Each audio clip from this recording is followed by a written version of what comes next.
Viewers எல்லாம் எப்படி இருக்கீங்க? வாசுகி கிச்சன். இன்னைக்கு வாசுகி கிச்சன் என்ன பார்க்க போறோம் பாத்தீங்களா வியூவர்ஸ்? புதுவிதமான ஒரு ரெசிபிங்க. அதாவது ஃப்ரான் பெப்பர் ஃப்ரை அப்படின்வாங்க. இது ரொம்ப ரொம்ப டேஸ்டியா இருக்குங்க. நான் நிறைய ஹோட்டல்ல போய் மறுபடியும் நான் பார்த்தேன் அந்த ருசி எங்கன்னா கிடைக்குமான்னு. எங்கேயுமே கிடைக்கல. யூடியூப்லயே நிறைய சேனல்ல நான் வந்து இந்த ஃப்ரான் பெப்பர் ஃப்ரை வேற டிஃப்ரெண்ட் தான் இருக்கு. இந்த மாதிரி யாருமே பண்ணதே கிடையாது. ரொம்ப டிஃப்ரெண்டா இருக்கும். ஏன்னா இதை நான் ஒரு ஹோட்டல்ல ரெஸ்டாரண்ட்ல நான் சாப்பிட்ருக்கேங்க. செம்ம டேஸ்ட்டுங்க. அது 30 வருஷமா அதை நான் 30 வருஷத்துக்கு முன்ன சாப்பிட்டதை அந்த ரெசிபி எப்படி பண்ணியிருப்பாங்கன்ட்டு நான் வந்து இப்படிதான் பண்ணியிருப்பாங்க அப்படின்னு சொல்லிட்டு அதோட டேஸ்ட் எல்லாம் வச்சு நானே அதை நான் வீட்டில் பண்ணி பார்த்தேன். அதே ஸ்டைலில் வந்ததுங்க. நான் அடிக்கடி செய்ய ஆரம்பிச்சு உறவினர்லாம் இப்போ என்னை வந்து என்னுடைய சைனே பார்த்தீங்கன்னா பெப்பர் ஃப்ரை அந்த ஃப்ரான்ல பண்ணுவீங்க, அது எனக்கு ரொம்ப பிடிக்கும், யார் வந்தாலும் அந்த டிஷ் தான் கேட்பாங்க. என் குழந்தைங்களுக்கும் வந்தால் கூட சரி, அம்மா அதுதான் எனக்கு வேணுமா, எனக்கு அதை செஞ்சு கொடுங்க அப்படின்வாங்க. சரி ஓகே, அது நம்ம இந்த யூடியூப்ல நம்ம கொடுத்து உங்களை எல்லாம் வந்து அந்த ரெசிபி நீங்கள் எப்படி இருக்கு நீங்களும் செஞ்சு பாருங்க. ரொம்ப டேஸ்டியாக இருக்கும். ரொம்ப ஈஸி தாங்க. டேஸ்டி அதிகம், ஈஸியாக தான். இப்போ பார்த்தீங்கன்னா ஃப்ரான் வந்து நான் ஒரு 1/2 kg 1 kg எடுத்தேன். எனக்கு 1/2 kg தான் வந்தது. அதுக்கப்புறம் இதுக்கு தேவையான பொருள் பார்த்தீங்கன்னா உங்களுக்கு நம்மளுக்கு ஆயில் தேவைப்படுங்க. ஒரு 150 ஆயில், இல்லை நீங்கள் 100 ஆயில் கூட போடலாம். ஏன்னா ஆயில் அப்படியே தான் இருக்கும். 2 தக்காளிங்க, 1/4 கிலோ வந்தால் 1 தக்காளி, 1/2 கிலோ வந்தால் 2 தக்காளிங்க.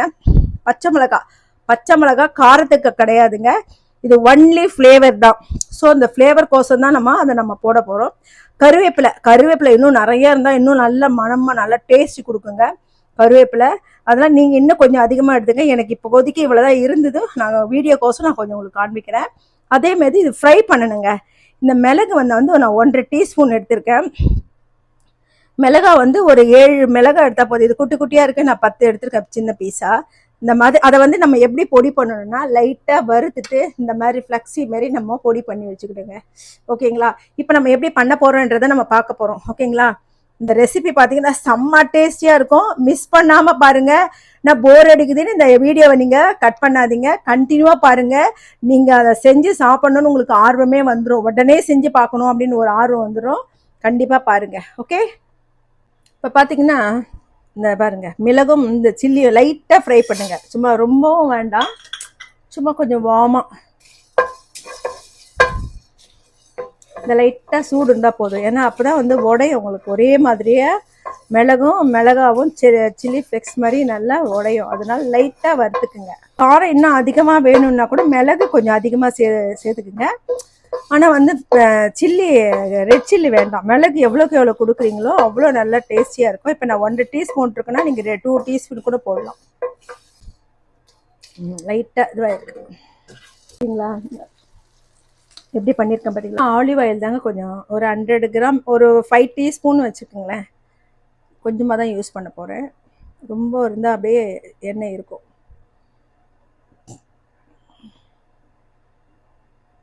ஓகேங்களா?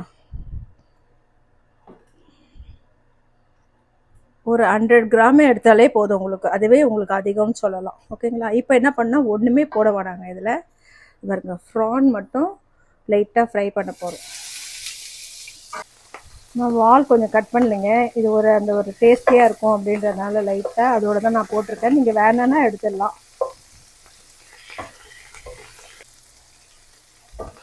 இது ஒரு 10 மினிட்ஸ் இருந்தால் போதுங்க, டக்குன்னு முடிஞ்சுங்க, அவ்வளோதான். எதனால் அப்படின்னு பார்த்தீங்கன்னா 10 மினிட்ஸ் உங்களுக்கு வேகணும் இல்லைங்களா? உங்களுக்கு தண்ணி நம்ம விட மாட்டோம். இதில் இருக்க தண்ணியிலே குக் ஆகிடுங்க. இந்த ஃப்ரான் என்ன பண்ண போகிறோம்?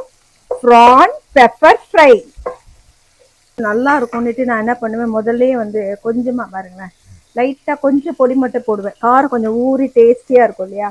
ஆக்சுவலாக கடைசியில் தான் போடணும், இன்னும் நல்லா காரமாக இருக்கும்ன்ற எனக்கு ஒரு லைட்டாக ஒரு 1/2 டீஸ்பூன் நம்ம உடைச்சதுலேயே கொஞ்சம் 1/2 டீஸ்பூன் போடுவோம்.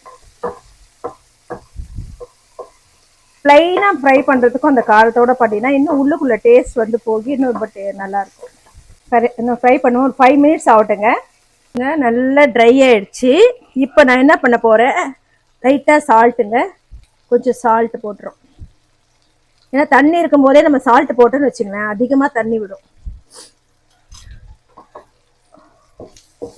ஒரு டீஸ்பூனுக்கும் கம்மியாக தான் போட்டிருக்கேன். ஏன்னா தக்காளி 2 போடுறேன் இல்லைங்களா? அந்த அது இந்த கணக்கு வச்சு ஒரு 3/4 டீஸ்பூன். ஓகேங்களா? இதுதாங்க நல்லா ட்ரையாக எடுத்து 100 கிராம் ஆயில் கரெக்டாக பார்த்துக்குங்க, ரொம்ப விடாதீங்க, எண்ணெய் வெளியில் வந்துடும்.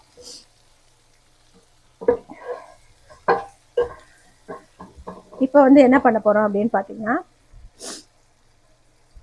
நல்ல டீ வந்து நீங்கள் ஜாஸ்தியாகவே இருக்கட்டும். ஏன்னா வந்து தக்காளி போட போகிறோம் நம்ம. தக்காளி பார்த்தீங்கன்னா ரொம்ப பழுத்தம் இருக்கக்கூடாது, ரொம்ப காயாகவும் இருக்கக்கூடாது, மீடியமாக அதை பாருங்க பல்லு பல்லா அந்த மாதிரி இருக்கணும். நம்ம போடும்போது குழ குழன்னு ஆகிடும்.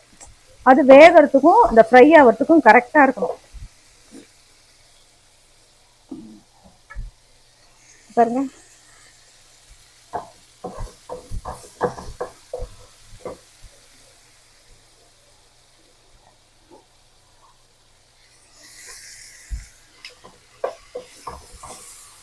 தக்காளி தொக்கு மாதிரி கிடையாதுங்க, தக்காளி போடுறோம், ஆனால் இந்த மெத்தடு வேற, பார்த்துக்கோங்க.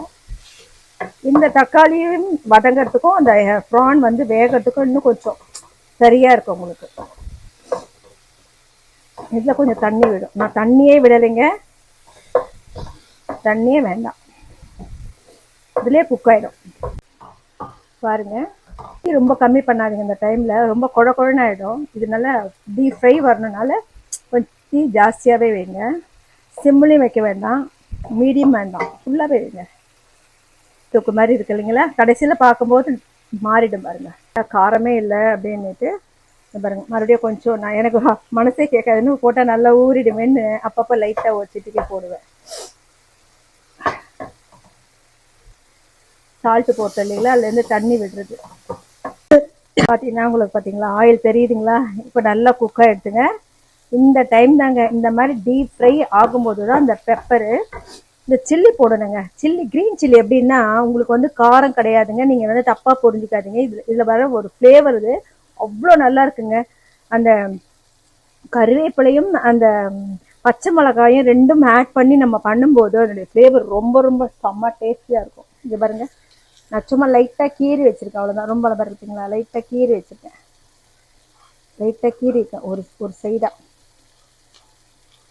சும்மா ஃப்ளேவர் தான். கருவேப்பிலை இன்னும் எவ்வளோ போடுறோமோ அவ்வளோ நல்லா இருக்குங்க.